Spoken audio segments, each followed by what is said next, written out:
butting in front of her. We have 3 second readings this evening, council, and with that, we'll turn it over to Ms. Hammer to walk us through the first item. Thank you. Good evening, Mayor Pro Tem and City Council members. We're excited to bring the second reading of the landscape code to you tonight and look forward to answering any additional questions you may have. Creating water-wise landscaping requirements for new developments is one part of a larger multi-year effort to update the development review process tools such as zoning regulations, community guidelines, and area plans to ensure development requirements are updated to reflect changes in priorities, such as increased emphasis on environmental sustainability. Next slide, please. The landscape code update as presented this evening is intended to promote water conservation and provide for landscape requirements that further the city's sustainability and resiliency goals. A detailed presentation and memorandum regarding the ordinance was provided with the first reading of the ordinance. In brief, the code revisions proposed to establish a maximum threshold of Kentucky bluegrass or cool season turf grass, as this is a water intensive landscaping material. Establish irrigation system requirements. The code also requires that native or drought tolerant plant varieties are chosen to further help with water conservation. And these requirements that I just listed would all apply to new development. This code does not propose to mandate changes for existing or already approved landscape plants. Next slide, please. An error was identified in the ordinance as outlined in the staff memorandum. Councilmember Lim, thank you very much for calling that out. We really appreciate it because it was the intent to have that to ensure grasses could not be planted in tree lawn areas regardless of the width. So that was added in, and this requirement had not been reflected in the ordinance language. So staff corrected the ordinance for this second reading. Thanks again. And then next steps, next slide, please. If adopted on the second reading, the ordinance will go into effect on January 1, 2024. This will provide time for projects proceeding through the development review process to have their plans modified prior to proceeding to council for final approval. It should be noted that any site plans proceeding to council within the next few months may not be in full compliance, as those projects will not have had time to modify their landscape plans, and many will have been in progress for months prior to the action tonight. Now I'll hand it over to Kate Mack, Senior Landscape Architect, who will review hybrid sod specifications with you and answer any questions you may have concerning this type of warm season grass. Thank you.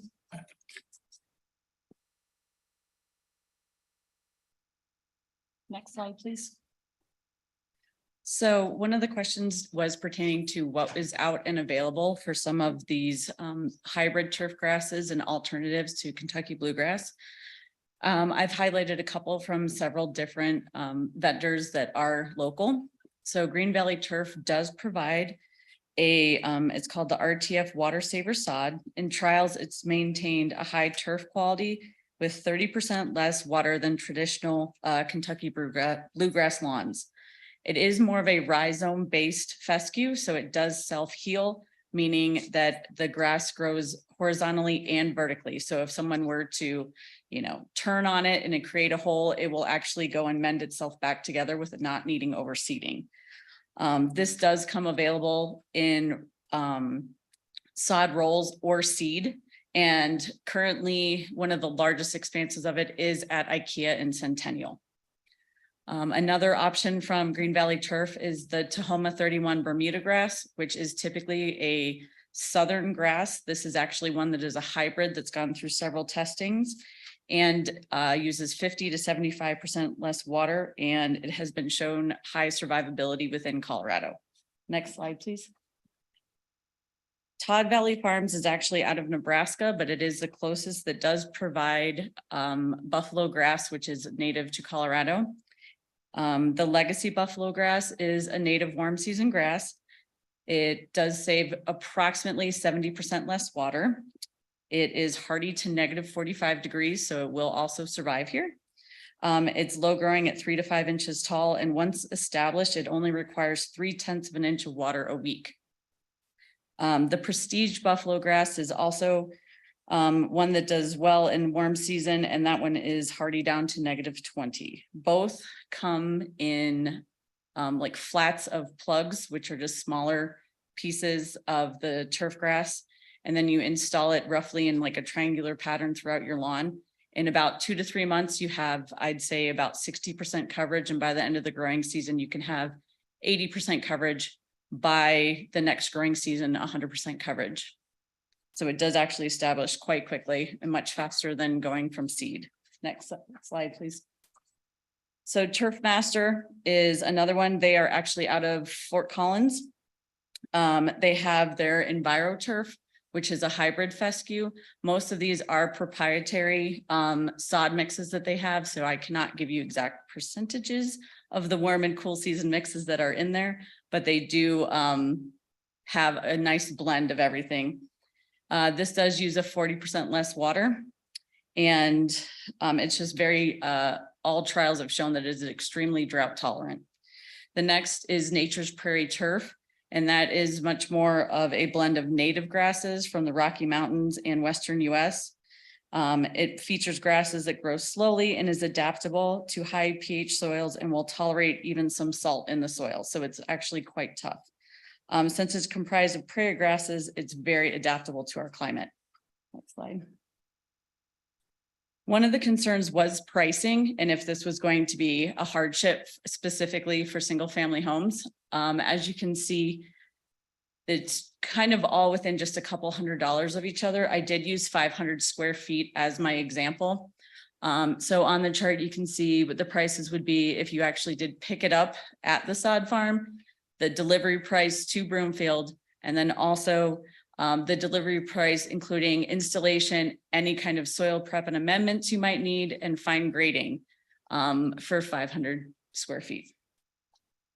The Kentucky Bluegrass is about in the middle of all of them. So it's not really a large price saving to go with the standard Kentucky Bluegrass.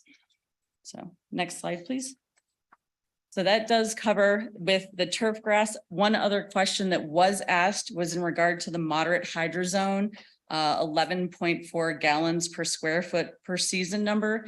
That is in fact the maximum for that hydro zone. On average, moderate hydro zone plants do require roughly a ½ inch of water approximately every 10 days once established. Thank you. Thank you. That was great information. I appreciate you doing the research. Does that conclude your presentation? All right. Yes. Thank you. We'll now proceed with public comments, starting with in person. Again, if you'd like to be heard, please come to the podium, state your name and neighborhood for the record, and limit your comments to 3 minutes. Roxy Julia Lacamar. That buffalo grass she was talking about that showed in the very first picture, which was a light colored buffalo grass. I ended up getting a 3-inch square of that out of Nebraska. And that was a couple of years ago. I have never watered it. It was a 3-inch square. I just kind of stuck it on top of some clay. It's actually in a walkway. And now it's probably about 12 feet long and 8 feet wide. And it's done it all on its own. I had no idea what it was or what it was going to do, but it is only when we had all the rain, it got to almost 3 inches high. It seeded out, I mean, within about a month. And right now it looks kind of the color that you saw on the view. It's not a bright green, it's kind of gray. Every time it rains, it kind of perks up and then it lays right back down. I mowed it the first couple of years because it happened to be in a place where it got too much water. So it did grow a little bit. But this year I haven't touched it. It's been walked on, tramped on. Cats love it to roll in it. But to me, if you can get plugs and you can do it the way she was saying, that is wonderful. there, and I don't water nothing but my vegetable garden, so it works wonderful. Thank you so much for the testimonial. Is there anyone else that would like to be heard on this item? Seeing none, we'll move on to council member questions. Council members? None. Okay. That was a thorough update. There being no further questions, the public hearing is closed. Next is council's consideration of proposed ordinance number 2215 on second and final reading. Will the clerk please read proposed ordinance number 2215 by title? 11A, public hearing and second reading on ordinance number 2215, landscaping code. Thank you. Is there a motion? Councilmember Ward. I move that ordinance number 2215 be adopted on second reading and be published. Thank you. Is there a second? Councilmember Marshall Olson. Second. Thank you. Is there any discussion? Councilmember Ward. Thank you, Mayor. I actually have two amendments to propose to this agenda item.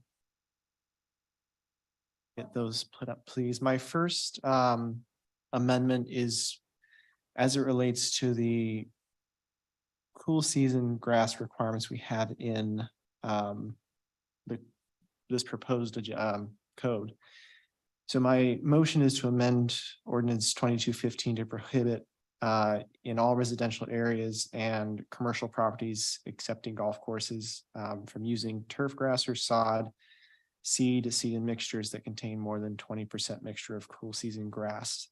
I came to this because I was actually working with staff and they enlightened me on these hybrid turfs that I had no idea about. And I guess it's been a while since I dabbled in the lawn care industry. My dad owned a company, so it's been a few years since I had to deal with that. But that's the first amendment. All right, so we'll take one at a time. Oh, okay, so that's the amendment. May I have a second? Councilmember Duggadillo, because she's closer. Why, thank you. So seconded. Thank you. Is there any discussion? Any discussion on the amendment? Mayor Pro Tem. Just give me a little more clarification of.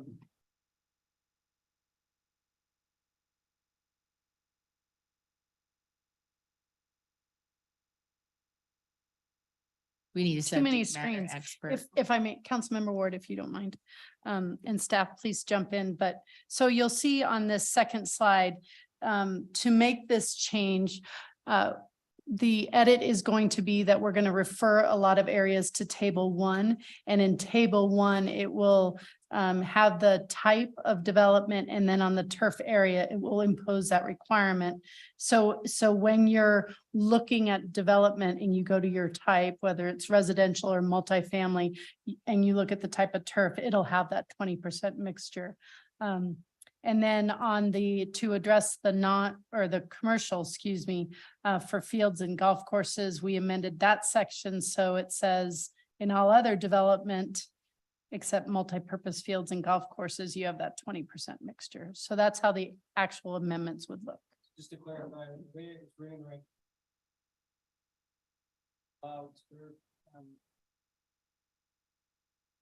You could have turf, but it has to, or can't have more than 20% of a cool season Correct, grass. correct. Thank you. All right, any other discussion? Councilmember Cohen, then Hinkle. It has to be a mixture. I guess I'm with the Mayor Pro Tem. I'm trying to understand what's the distinction of 10%? What are we achieving? And how did staff land at 30% to start with? Councilmember Ward, do you want to do? Yeah, I'll field the question. So the original after first reading, it was always 30% was the maximum. All I'm changing is instead of allowing up to 30% of the total area that's allowed to be turfed from having cool season grass, which was originally there. What I'm saying is now you have to, you can't go above turf that has 20% composition of cool season grass seeds. So originally, when I was floating this amendment, I was actually just going to restrict the total area that you could put cool season grass. But in having conversations with staff, we came to this conclusion of allowing hybrid mixtures, because under my proposed amendment, when I discussed it with staff, we were not able to use these hybrids because it involved the composition of cool season grasses.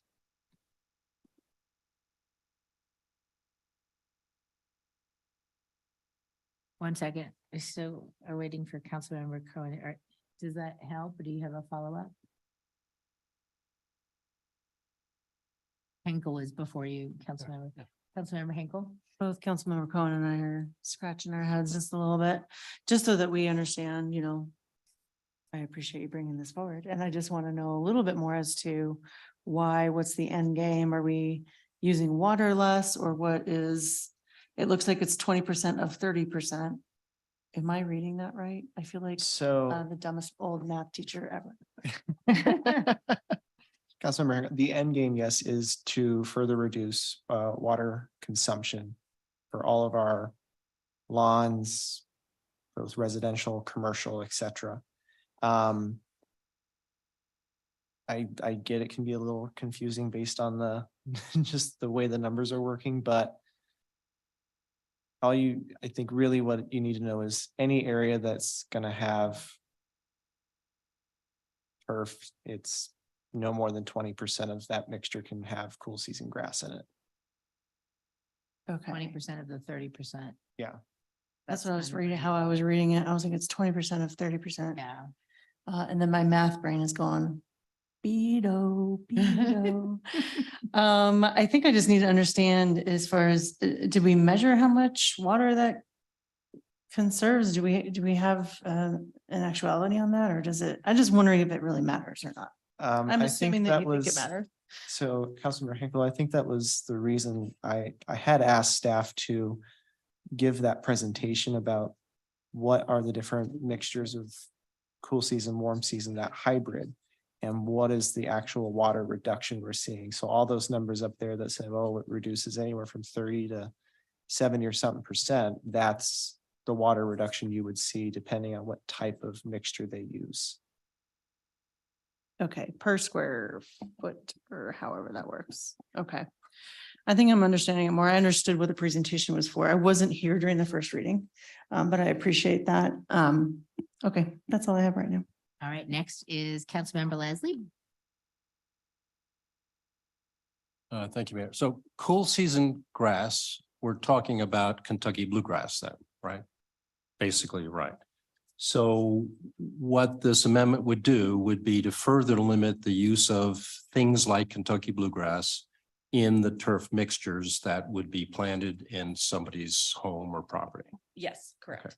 And what we're considering now is a reduction from the 30% initial proposal to a 20% change in the mixture, right? No, No? so previously it was 30% of I'll use single family as the example. It was previously 30% of the visible front and side yards could be turf grass. That turf grass, 20% of whatever product you use can have the cool season mix to it. So it's just using, so if that 30% was 100 square feet of your front yard, then that 100 square feet just has to use a sod mix that only is a hybrid, essentially. And that hybrid can only have 20% of cool season turf grass mix in it. Why are we making this so complex? Because Is there a, because a lot of it does just come down to the water savings. yeah, Because on average, say, the Kentucky bluegrass used 20 gallons per square foot per growing season. And then the buffalo grass uses 6 gallons of water per square foot per Yeah. growing so season. why don't we just say use buffalo grass? Could be more just that there's more of a hybrid and various varieties of sods that are out there and available. So it was also just to help provide some flexibility with development so that they're not completely dependent on just one form of grass to go in. Councilmember Leslie, if I may also add on to that. Um, what has been told to me, and I think council as well during first reading, was warm season grasses do not usually have the ability to put sod down. So you have to let it grow naturally, and it takes a year or two for that to take hold in the soil and actually grow and develop a root system and show itself.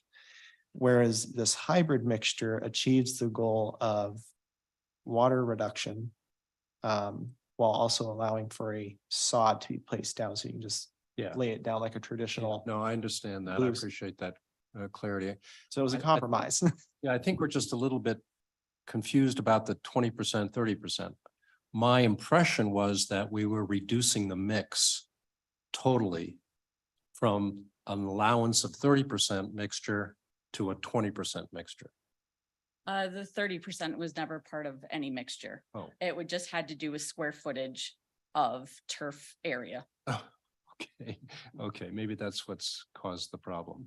So what we're considering then, maybe you could just go back over it again, changing something from something to 20%.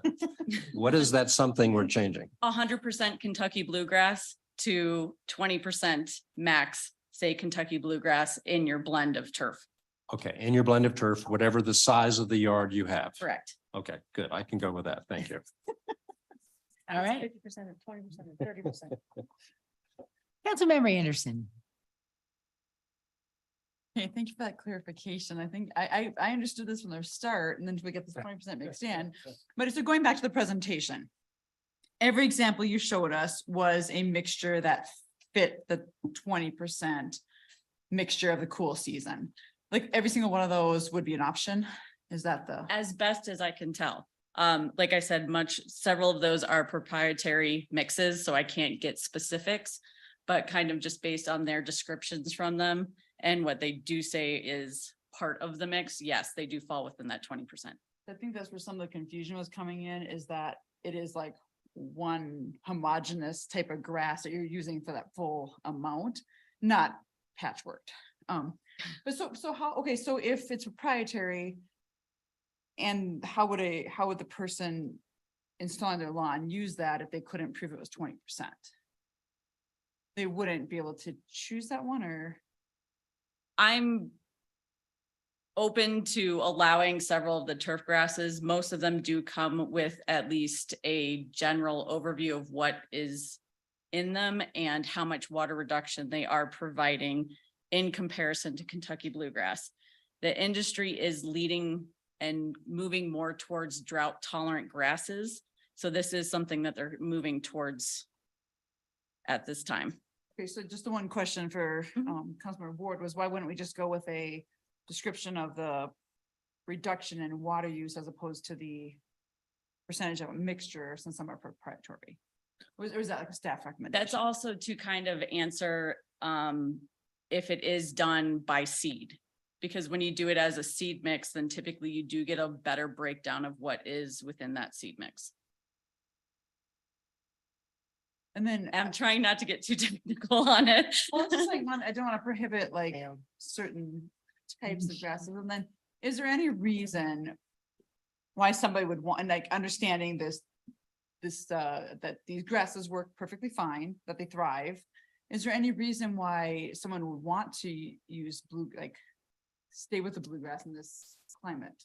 Aesthetic, That's putting green. putting green, but there was an exception for the golf courses. Okay, so there might be a reason, and if with this amendment, no one would be allowed to have any. Bluegrass. 30% of their total. I thought there was a maximum that you could. I thought that was a maximum of the turf. Oh, dear. All right, so Councilmember. Anna Councilman- Bertenzetti, Planning Director, just a quick clarification that this is front and side yard still. So you would be able to have your putting green in the backyard using Kentucky bluegrass. But someone wouldn't be able to use Kentucky bluegrass or have a putting green in their front yard or side yard visible from the street. Those are the only portions that this code is regulating, because those are the portions of a private property that can be administratively viewed and monitored. We can enforce the regulations in those areas. So maybe for clarification, Councilmember Ward can distinguish when you first read this, the first ordinance. What made you say, let's have this amendment? What were you trying to achieve by having that amendment? I mean, and again, this amendment's goal is to further reduce water consumption that we have for our lawns. And when we had first reading, it was the requirement for front yards and side yards at least was, you had to have 75% was, what was the exact wording? Organic, natural, living plant material, there we go. And up to 30% of that living plant material could be turf grass.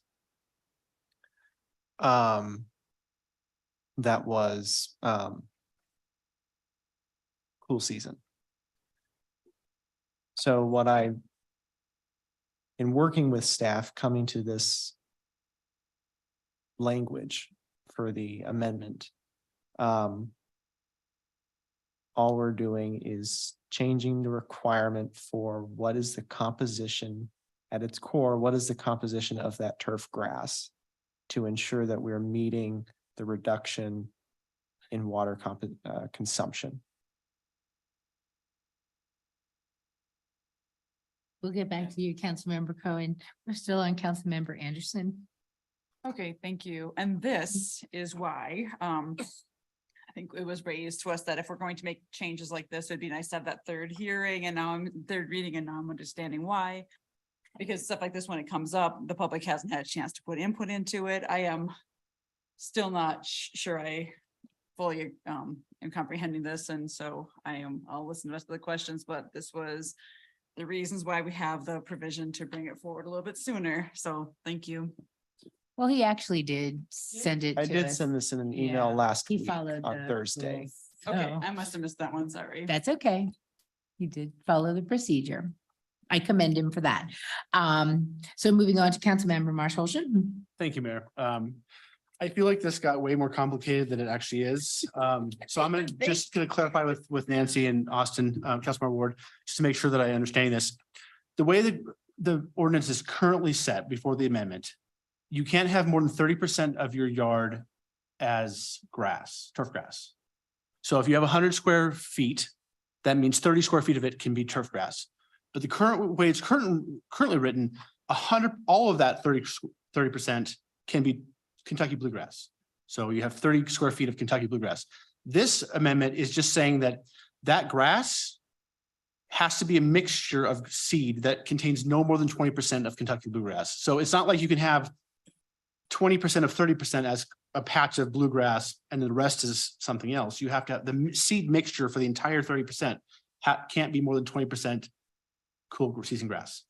Okay, that's what I thought it was for, and I support this. So, thank you, Mayor. Councilmember Lim. Thank you. I discussed this with Councilmember Ward after he sent this amendment to us last week. And so I asked some of the questions which you addressed very well about what kind, of is this available in the market? So thank you very much for addressing that. I guess the further question might go to Councilmember Anderson's concern. I appreciate you did a whole lot of stakeholdering with the landscape code. Do you have any idea about the stakeholder reaction to this amendment if it were to go forward? I mean, my question to Councilmember Ward in discussing it was to anticipate stakeholder reaction by asking, is this readily available? Which you did address. So do you have anything else to add about stakeholder reaction? Actually, we're already seeing some of this come through. Especially with some of the commercial developments, they have either been calling out the RTF water saver or actually a buffalo grass for this turf grass that they're using. So I do see support for it. Just by some of those coming through. Great, thank you. Thank you. It's all part of the water-wise education that's Oh, been going on. Go ahead. And Judy. I just wanted to add too that we're going to put together a handout, if you will, that will add to the planning website. That'll kind of provide some education about these types of sods. And we were going to also work with Water Resources so that we can get the word out on their web page as well with their large turf replacement program, so that we can just kind of do some education and outreach once this is approved. Because I think a lot of people don't even know that these types of sods are available. I didn't. Yeah, so it'll be a great education piece. Thank you, Ms. Hammer. We have a couple of second round comments or questions from council, so I'll go to Council Member Cohen. Thank you, Mayor. I guess I'm feeling nitpicky, but one, I would make sure I understood, these are readily available. The 20% is a readily available turf that anybody could get without much trouble. Yes, I actually spoke with all That of was those with- turf farms. right. Yes. Okay, so it's not if I ask a company to provide it, it's not going to be a hardship for them to locate that kind of grass. No. I'm just curious in terms of just how tightly we regulate grass. There are some homes in the community who don't have backyards. They may only have a tiny square of grass in the front, but under this, they'd have to have this 20% grass. They couldn't have 100, even if they only have 10% of the yard grass, they couldn't have bluegrass. Or to think we mentioned, you couldn't have a putting green in your front yard. You could have it in your backyard, Correct. but if we can see it, you can't have it. And I appreciate what we're trying to accomplish, but it seems like to what degree do we go? We're already limiting the size of your yard. And now we're telling you can't have, even if you have a smaller yard, you don't get points for that to have nicer grass for whatever reason you might want to have it. And I guess I just have to ask, how in the world do you enforce? That's what I was gonna ask. I mean, can you eyeball grass and say that's 20, that's 30, that's 50? To that extent, no. Can I tell you the difference between Kentucky bluegrass and buffalo grass?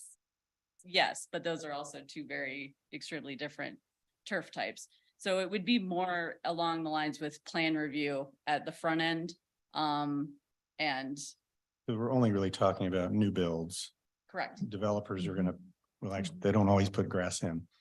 So if I buy a new house in Baseline and I want grass, I have, who regulates that? If I tell my landscaper I want grass, they're gonna know I can only have 20%. yes, because that'll be part of the landscape ordinance. Part of the permitting process. Part of the permit. Councilmember If- Cohen. Now, if I redo my own grass, I guess I take my risk that you'll spot my 30%. Then that would become more of a code compliance issue. Okay, all right. Thank you very much. Interesting. Yes, and to Councilmember Who is Cohen's. the grass police? Well, we don't want to have grass police. Exactly. To Councilmember Cohen's, which is part of Ms. Burton-Zeddy's original comment about, and there's Mr. Pate sitting in the back Exactly. as well. There's a reason that it's really the U shape, right? So we're not talking about the backyard, because the last thing we want is to have grass police. And we also don't want neighbors calling on neighbors saying, I know that this grass is not cool grass, right? That it's Kentucky bluegrass. I mean, again, from an administrative perspective. So from an enforcement perspective, thank you for asking that question, because we don't want staff in that position to be, other than on the front end, indicating from a permit perspective, when you pull it, that this is what's going to go in. That all, Councilmember Cohen. Next is Mayor Pro Tem. Thank you. I don't know if I have anything further. I had the similar concerns to what Councilmember Anderson had originally brought up. I think it was somewhat clarified by Councilmember Lynn's questions. I do like Councilmember Cohen's concerns. Certainly don't want to have a grass police in Broomfield. My only overall question, I'm just assuming that the staff has no concerns with this proposal.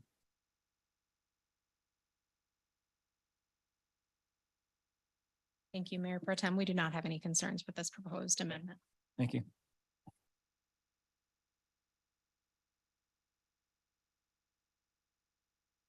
Oh, sorry.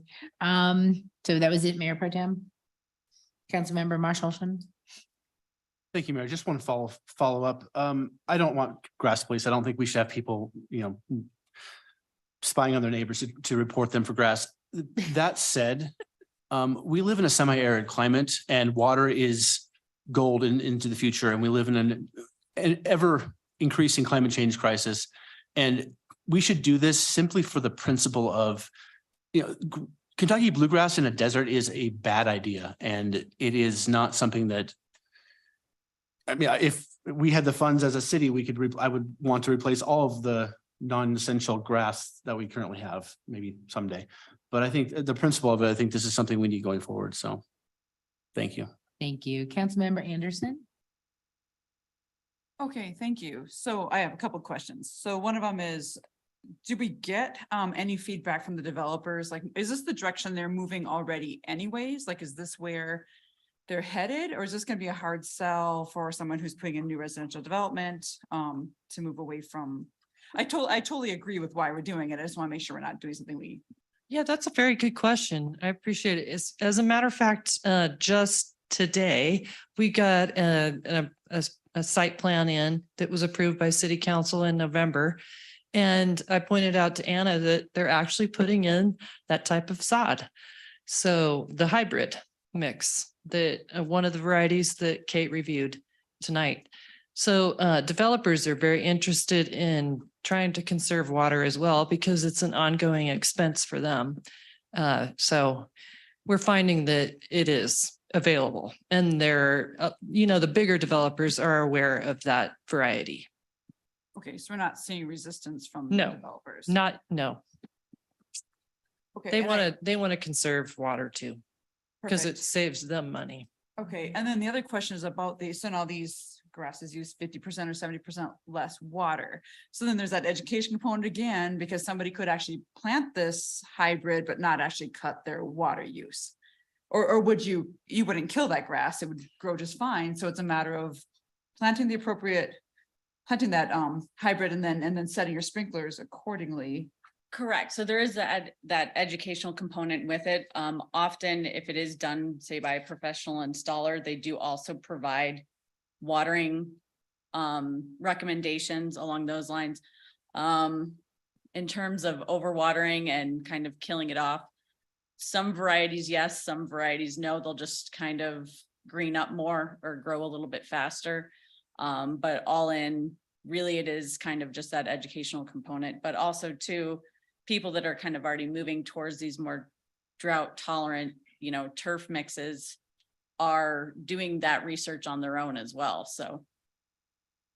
All right, because I can tell you from our developer, when we moved in, that with those sprinklers were set way beyond what they needed to be. I think they were trying to establish the lawn, and then it's like somebody has to come in and turn it back turn it down. Or Yes. this is for not. Yeah, And that's one of my concerns, is that we're only addressing the hybrid grass and not the actual watering of it. So that comes in the educational component. I get that, but we need to make sure it's there. Well, and I also wanted to interject here. We do have in this code a requirement for a hydrozone plan with the landscape plan. So the hydrozone plan is going to be developed by a landscape architect, and that plan will tell the property owner or the property manager how much water each zone needs. And that's going to help further with water conservation and not overwatering. All right, no, that's helpful. Thank you. And I do now see where I missed the email from Councilmember 5 days ago. So I appreciate, I see it now. Thank you. All right, thank you. Councilmember Ward? Thank you, Mayor. Hopefully this is the last we'll have to discuss on this particular amendment. Again, we are up here talking about we need to be water conscious, we need to be saving water. And I think if this amendment does not go forward, we are not, as I like to say, practicing what we preach. I mean, we're already vacating the motion for the drought restrictions for reasons. I think this is at least a step in the right direction. Yes, there will be some challenges post-development, but we have those same challenges regardless of whatever's in the code. There are many other parts of the code where we have challenges trying to enforce certain aspects because it's not readily seeable. We don't have police officers or grass police out patrolling for those issues. So I just implore everyone to vote yes for this, if anything, just on the principle of water conservation. Thank you. Any other discussion? All right. Didn't mean to get in the weeds. No pun intended. Okay. So Councilmember Ward has made a motion for an amendment and there's a second. We've had discussion, so we will vote on the amendment first. All those in favor? Any opposed? Will the clerk please call the roll? Cohen, Oh, Delgadillo, Yes. Hinkle, Yes. Jazersky, Yes. Leslie, Yes. Lim, Yes. Marsh Holston, Yes. Ward, Yes. Anderson. Yes.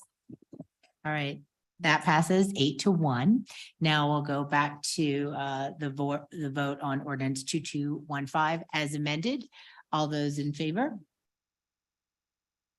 Did I miss discussion? Yeah, is there any discussion on the general ordinance?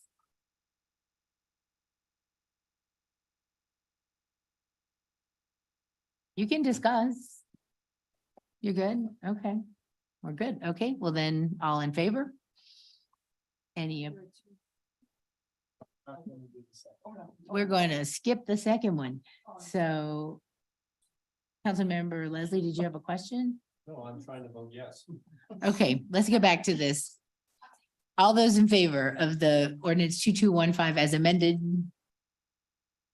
Any opposed? Okay, that passes unanimously. Thank you so much, y'all, for bearing with us, and I learned so much every day. Our next item under council business this evening is a public hearing and council's consideration on second and final reading of proposed ordinance number 2216 regarding the Colorado Model Electric Ready and Solar Ready Code. I'll now declare the public hearing open. Council has a copy of the agenda memorandum, which I'll ask our staff to summarize. Thank you, Mayor, and Ms. Burton-Zetti and Mr. Pate will introduce us to this second reading and give us a brief overview. Ms. Burton-Zetti. Thank you. Good evening again, Mayor Pro Tem, City Council. If I could have the next slide, please. On July 25th, council approved ordinance number 2216 on first reading and scheduled the second reading and the public hearing for this evening. The staff memorandum and presentation from that first reading provided all the details regarding the ordinance and how adoption of the model code will provide the next steps in strengthening Brimfield's energy code requirements for new development in Brimfield. The state model code includes three main components, and it requires new development to be solar ready, electric ready, and electric vehicle ready. Local amendments are included in the ordinance this evening to strengthen the code and to ensure consistency with what Brimfield already requires for electric vehicle infrastructure. Next slide, please. If approved tonight on second reading and following the public hearing, ordinance number 2216 would become effective on January 1st of 2024. That is to allow additional time for applicants that are in the development review pipeline to be able to modify their plans prior to the permit issuance on that effective date. That concludes staff's presentation, but as was mentioned, Mr. Pate and I are here if there are any questions regarding this item on second reading. Thank you, Ms. Bernadetti. Our mayor has taken a quick break, so I am jumping in for 2 seconds. I do not have a script in front of me, but I believe we are asking for public comment first. Does anyone have public comments today in the audience? Do we have anyone online? Seeing none, we will go to council member comments. Are there any questions from my amazing colleagues up here. Councilmember Ward. Thank you, Mayor Pro Tem. I just had one question as it relates to the commercial properties for the EV installed spaces. The staff memorandum notes that there's a theoretical reduction from 4% to 3% of the total spaces that have to be EV installed. While there are increases for the EV ready and EV capable. Can you kind of go over the thought process and reasoning as to why that was the case and not just leaving the 4% there? Sure, let me bring that up. Sorry, just a moment.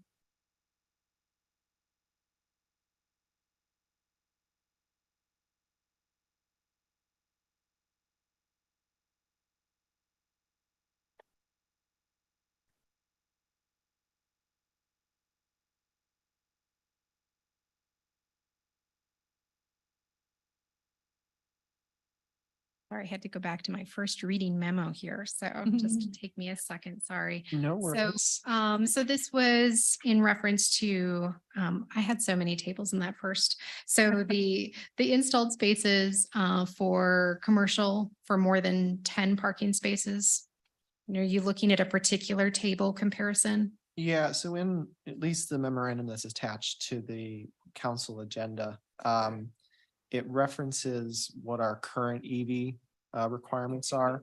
And I mean, our current code breaks it out from 1 to 10, 11 to 15, so on and so forth. Right. It's that 101 plus where we have 4% of total parking spaces have to have the EV installed. Whereas the table that we're voting on for tonight does consolidate quite a bit, but it switches that EV installed from 4% to 3%. So I was just kind of curious if there was a particular rationale behind. There was not a specific, we were trying to match as closely as we could. But we were trying to also take into consideration some of the other EV infrastructure levels that were being added on top to try and even out the additional costs for applicants. But certainly if that was a desired amendment to have it match the 4%, that is something that could be included in the amendment in lieu of the 3%. Okay. That was where our thought process was. I guess my only concern was that for commercial buildings that have more than 10 spaces, we're not requiring any sort of EV capable or EV capable light spaces. But that was just a question. So thank you for answering that, Ms. Burton-Zetti. That's it. Thank you. Any other council member questions? All right, there being no further questions, the public hearing is closed. Next is council's consideration of proposed ordinance number 2216 on second and final reading. Will the clerk please read proposed ordinance number 2216 by title? 11B. 11B, ordinance number 2216, adopting the Colorado Model Electric Ready and Solar Ready Code with an effective date of January 1st, 2024, second and final reading. Thank you. Is there a motion? Councilmember Ward. I move that ordinance number 2216 be adopted on second reading as directed by City Council and be published. Thank you. Second, Councilmember Leslie. I second the motion. Thank you. Is there any discussion? Councilmember Lim.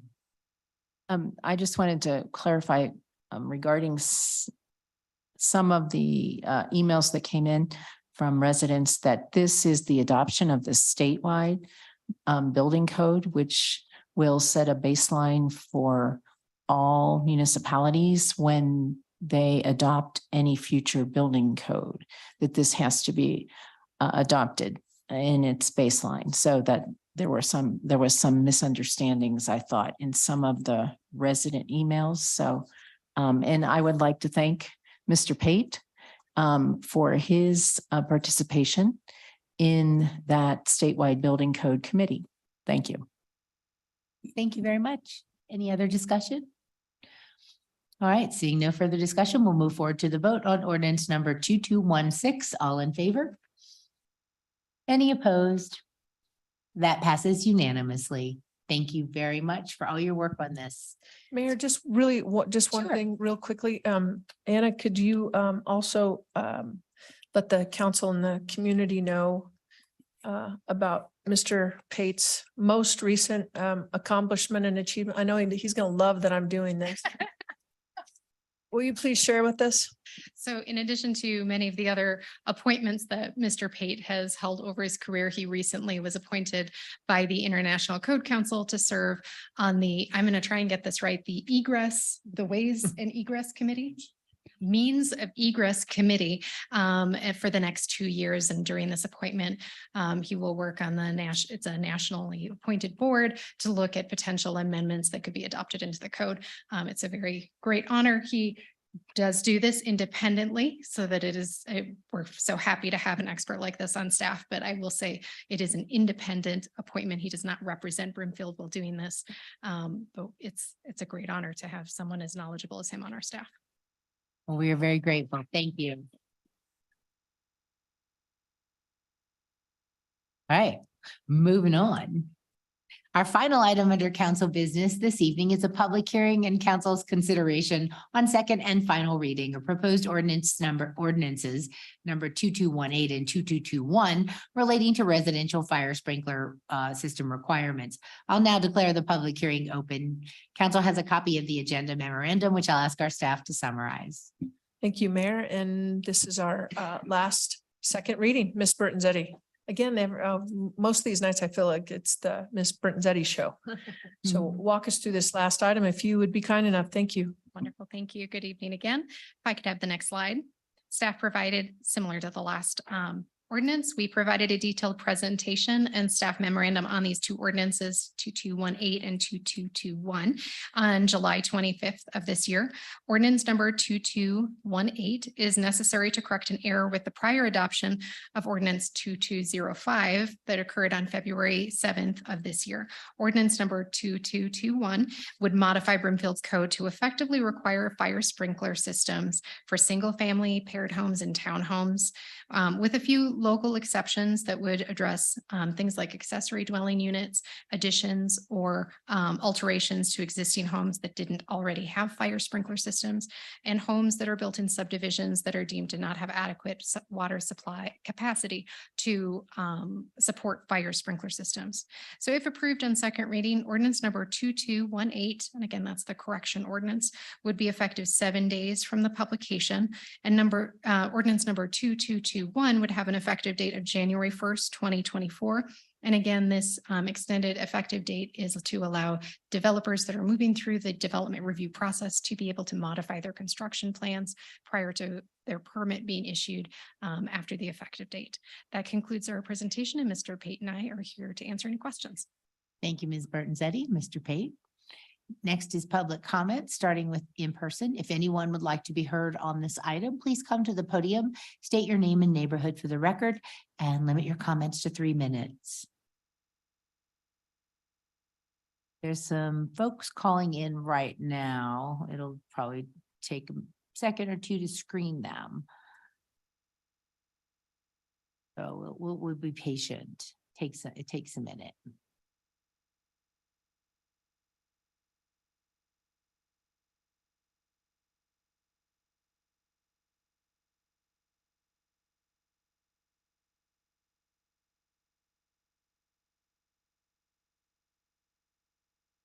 All right, we have our first screened caller.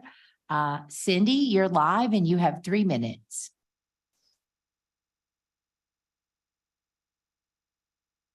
Cindy, can you hear me?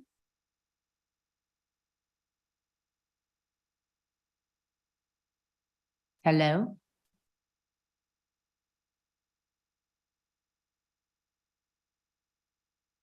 I don't know. Are you there, Cindy?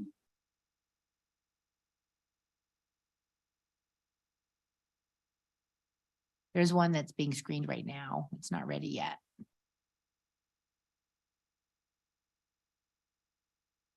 Hello? It's great when it works. Are you there, Cindy? I'm here. Are you there? Yes, we can hear you now. Go ahead. You have 3 Okay, minutes. sorry about that. It's okay. Mayor Pro Tem and Council, I'm sorry about that technology problems. I just wanted to express my concern about adding yet more requirements in our building code. We keep talking about affordability and we keep adding more and more requirements for builders for new homes in Broomfield, and homes are already out of reach for so many. And I just feel like this is going to add to that. It's going to increase the properties currently in existence if somebody can't afford a new build. I just don't think it's the right time for that. I know it's a safety concern, and we all always want to be safer and safer and safer, but we can't price building homes out of affordability for our citizens. So I just hope you seriously consider that as you consider voting for this measure. Thank you. Thank you very much. Next, we have John. Can you hear us, John? I can. All right, go ahead. You have 3 Good minutes. evening, Mayor. Okay, Evening. thank you. Good evening, Mayor, Mayor Pro Tem and Council, John Ewalt from Pinnacle North. So I spoke at the first reading about this issue, and I am still opposed to a mandate even after all the information that was presented from at the first meeting or at the first reading. It seems that what was shown there, that baseline, has demonstrated that when properly incentivized, builders are willing and they are eager to put in sprinklers when it works for their advantage. They were able to put more houses on the same plot of land by putting in fire sprinklers. That seems like a pretty reasonable way to solve this problem, and it's a market solution, market-driven solution, instead of a government mandate. And I believe we should let the market solve this problem and not force another legislative mandate on this issue. Thank you. Thank you very much. I don't see anyone else. So we'll move on to council member questions. Members should limit themselves to questions during this portion, and the time to introduce amendments for this item is later. So any council member questions on this? Mayor Pro Tem. Thank you, Mayor. So I do have a question for, I don't know if this is gonna be staff or if we have our fire experts in the audience over there. So on first reading, I did have some concerns with putting unnecessary expenses on the builders, particularly with the single family homes. The recent fires in Maui gave me reason for pause.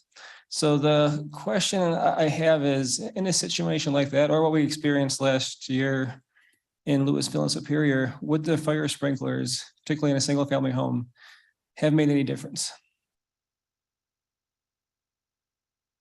We'll let our representative from North Metro Fire get to. Because I guess the question is, when the fire is coming from outside the home, is the fire sprinkler going to actually save the home or reduce spread of the fire versus when the fire started inside the home, which obviously that there could be a help there. Sure thing. Steve Goslin, Division Chief of North Metro Fire. That's a fair question. The sprinkler systems we're talking about with this ordinance are not intended to suppress a fire that starts on the outside of the home. They're meant to solve the current established fire problem, which is fires that start within the home and allow occupants enough time to escape. That's Okay. their primary objective. Okay, thank you. That is very helpful. I have nothing else. Thank you. Thank you. Any other questions, Councilmember Henkel and then Lim? Thank you, Mayor. Yeah, I haven't been a fan of this mainly because I think we need it for apartments and townhomes, but I'm just really stuck in the whole single family home. Did we refresh my memory? Did we talk about, where are you now? Sorry.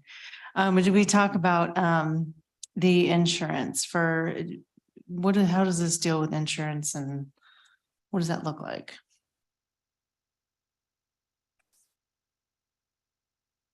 Thank you. The data that we collected, actually Dave Waller with North Metro and myself, asking our own insurance companies, they presented the number. I don't have that exactly what the cost savings were on a yearly basis. I think it was $160 or $180 a year. That was for my policy, but I don't live in Broomfield. I live up in Niwot. And Dave's was similar, who lives in Broomfield. So it's not a lot of savings from an insurance company standpoint, if that answers your question. It does. I'm kind of jealous you live in Niwot. I like Niwot too. I'm not gonna lie. I really like Niwot. Thank you. I did kind of grow up in Niwot. And I guess I just don't have any other questions. I'll listen to my council colleagues, but I am really stuck on, you know, a whole system needing to be installed in a single family home that is separate from other homes, and that, like I said, I could see the attached pieces, but I'll listen. Thank you. All right, thank you. Councilmember Lim. Yes, the conversation that went on with Baseline, where Baseline ended up in their townhomes putting in the sprinklers. Was that something that Baseline came to you and said, yes, we want to do this? Or was that a conversation where the fire department said, if you're going to have narrow alleys, it would be required? Thank you for the question, Councilmember Lim. So I think we have pretty regular meetings with Baseline because it is an ongoing project. So I don't remember exactly who approached who, but in discussing the project as it's moving forward, it came up as a point of conversation as being an option, and they moved forward with it. It wasn't something that they were forced to do by staff, but it was something that they felt worked for them in this case. Okay, thank you. And this is a staff question too. Could you clarify again, what are the, this ordinance would only apply to new structures, correct? That's correct. So this is only new construction. So there is an exception that is included for accessory dwelling units and also for additions or modifications to a structure that did not already have a fire sprinkler system. Okay. And this, I think this might be addressed by either you or the fire department. Is there any annual testing or system maintenance required for this? Thank you for the question. So like any appliance in a home, I think it's regularly looking and monitoring to make sure that it works is appropriate. But what we had found in the research, and North Metro did a lot of it, was that there's no required maintenance. There's no certification, no inspection that's required as a certain interval for these systems to operate. Okay, thank you. This might be for the fire department. What is the trade-off? There were some questions in the residents' emails earlier about possible water damage that could be caused by the fire sprinklers going off. And so if there is a situation in the home, like say in the kitchen, where there was a small fire, would the fire sprinklers go off in the entire house, or would it just go off in the kitchen? Another good question. They're locally activated. So it's not one goes off, they all go off. They're locally activated by heat at the device. So if you have a sprinkler system in your home and you have a fire on your stove, the nearest sprinkler is likely the only one that's going to go off. And I say likely, that's like 95% of the time. Residential fires are controlled by one head. Okay. And this question is also for the fire department. You had in your letter in the correspondence that the installation of fire sprinklers would significantly reduce the threat of injury to emergency responders. Could you describe how that's the case? What do you see differently when you come onto a scene that has the fire sprinklers? Sure thing. Fires that are fires that happen in buildings, homes, commercial structures that are prevented by sprinklers are much, much smaller, if not fully extinguished by the time we arrive, versus a fire in a home that's not protected with sprinklers. Typically, our response time could be on the order of 4 to 10 minutes. That puts our firefighters making entry into that home to try to suppress the fire or effect a rescue of occupants right around when flashover is occurring in the compartment, which means everything that can burn is on fire and is unsurvivable. That generally happens in today's fires, which are burning hotter and faster and with more toxic products of combustion in that 5 to 10 minute time frame versus 20, 30 years ago when we had a half an hour or so. So the fire timeline, if you will, is greatly accelerated by today's furnishings and home construction. Okay, thank you. Those are my questions. All right, thank you. We do have a caller that just called in and got screened, so I like to be very flexible here for folks that may miss the opportunity. So we'll go to our caller for public comment, and it is Leonard. You have 3 minutes. Just like to add in the comments about residential, the single-family residential sprinkler system. I happen to have been the contractor and the developer on a single house that we put them in as required by Westminster. And the system is wholeheartedly integrated into the plumbing system. So any leaking, any water problems is no different than your existing plumbing system that you have now in your house. The cost was minimal, probably $8,000 on a $400,000 house. And it was, it do drop the insurance rates and you really don't notice it in the house. There's no maintenance. If your faucets are working, the sprinkler system's working, and it's truly a value to the house and the safety of the people, the residents of that house. Thank you. Thank you very much. Councilmember Cohen, you had questions? Yeah, it's related to sort of what the speaker was just talking about. When I've talked to homeowners, there's a considerable palpable fear about water damage that, most of us have never had a house fire, but many of us have experienced leaks and water damage, and they're more concerned about that.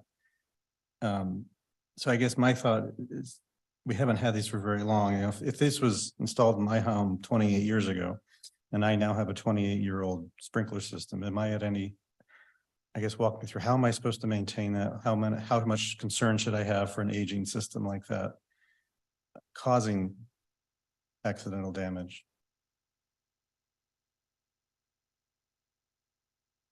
Yeah, another good question. Maintenance of anything is important to maintaining its longevity. You should be no more concerned about your sprinkler system leaking than you would your normal hot water, cold water pipes to your faucets, plumbing, that sort of thing.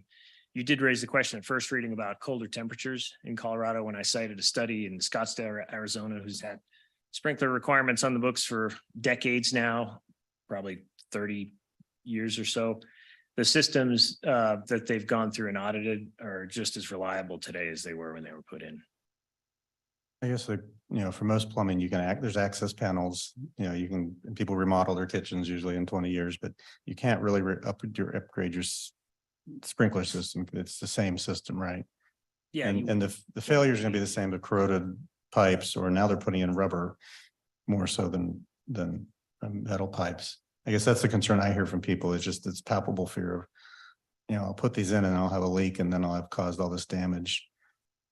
Understandable. It's a new system. There's going to be some trepidation for sure, but I can assure you that it's probably not going to come to fruition. All right. Thank you. Thank you. Any other questions from council? I do have a question for our North Metro representative, if you don't mind. Because you guys gave us a pretty compelling presentation during the first reading. And I would like to ask you to state something that I thought was a very justifiable reason. So if you wouldn't mind coming back up to the podium. What would you say is the biggest benefit to our fire department, our first responders, to homes that have a sprinkler system? Oh, the biggest benefit? Well, it's obviously part of our job to risk our lives to save the occupants in the structure. But having a sprinkler system in a home when there's a fire greatly reduces the risk to our firefighters in that situation, but also reduces our risk down the road, our cumulative cancer risk, which is something that we're seeing more and more in the industry, is recurrence of all kinds of different cancers that are a result of our exposure to home fires of all kinds. So this will go a long ways in helping that, but really the single largest benefit is to the occupants of the structure and those that live and visit that home. But thank you very much. Also to protect the health and safety of our first responders. Yeah, absolutely. Thank you. All right, any other questions? There being no further questions, the public hearing is closed. Next is council's consideration of proposed ordinance number 2218 on second and final reading. Will the clerk please read proposed ordinance number 2218 by title? 11C, ordinance number 2218, amending section 15-05, the International Residential Code of the Broomfield Municipal Code, reestablishing local amendment. Thank you. Is there a motion? Councilmember Ward. I move that ordinance number 2218 be adopted on second reading as directed by city council and be published. Thank you. Is there a second? Councilmember Anderson. Second. Thank you. Is there any discussion? All right, all those in favor? Any opposed? Will the clerk please call the roll?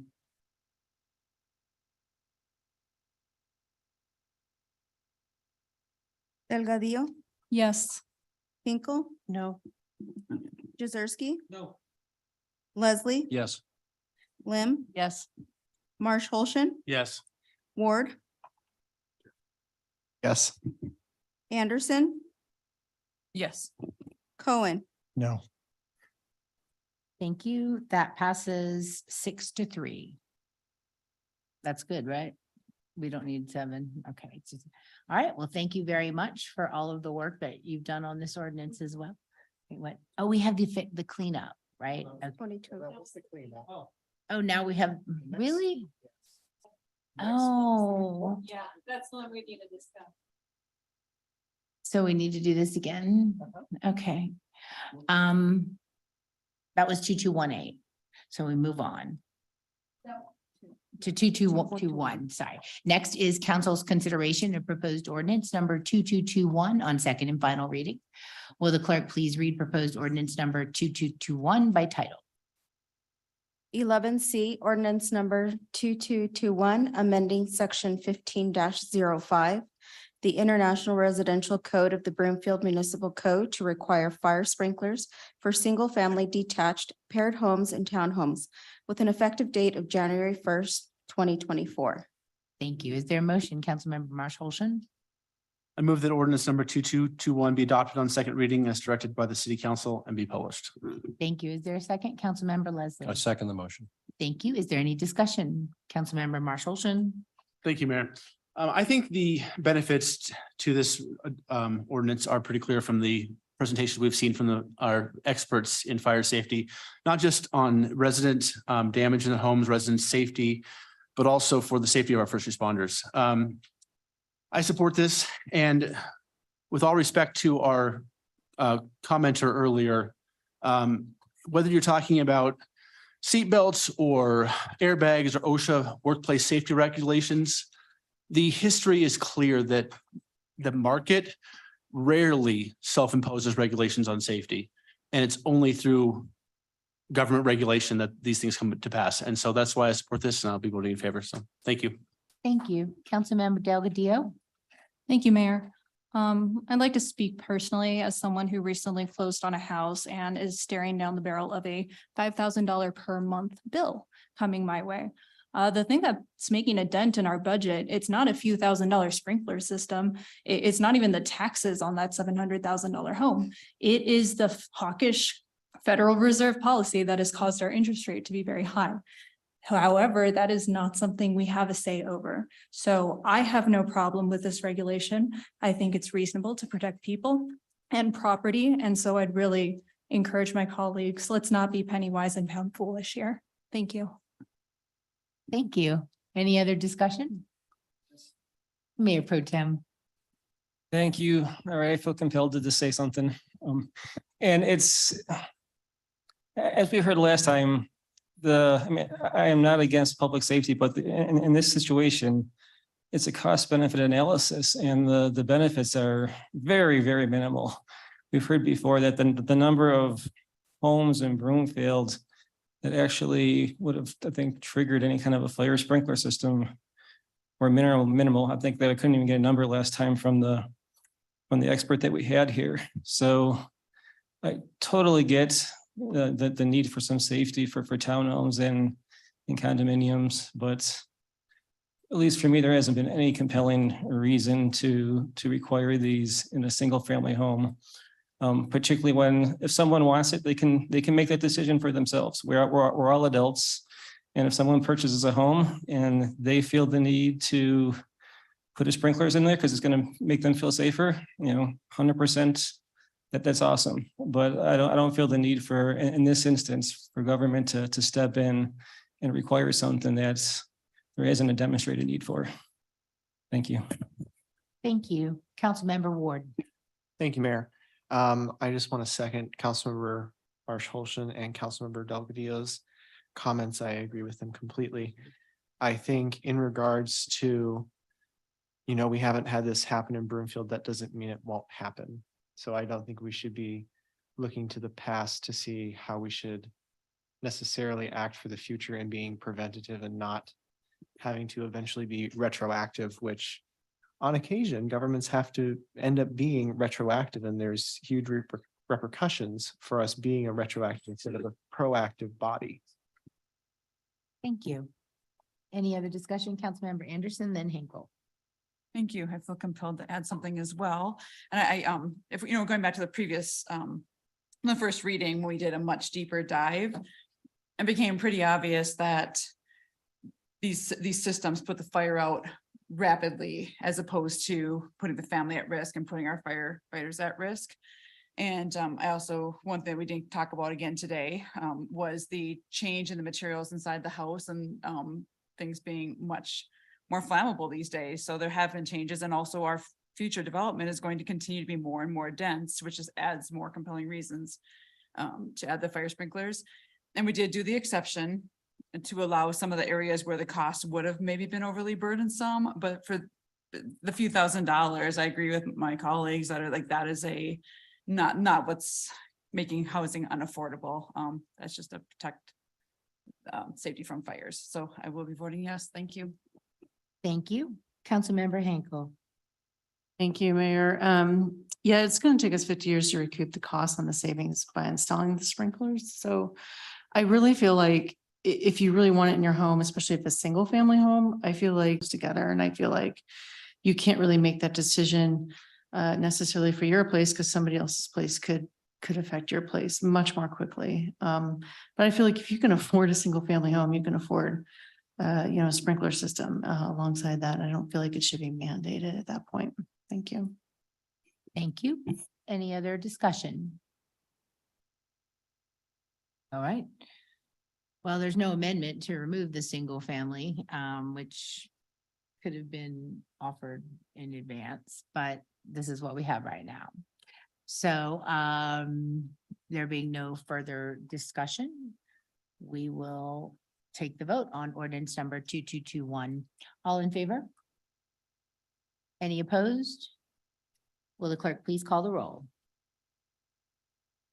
Hinkle, No. Jazerski. No. Leslie, Yes.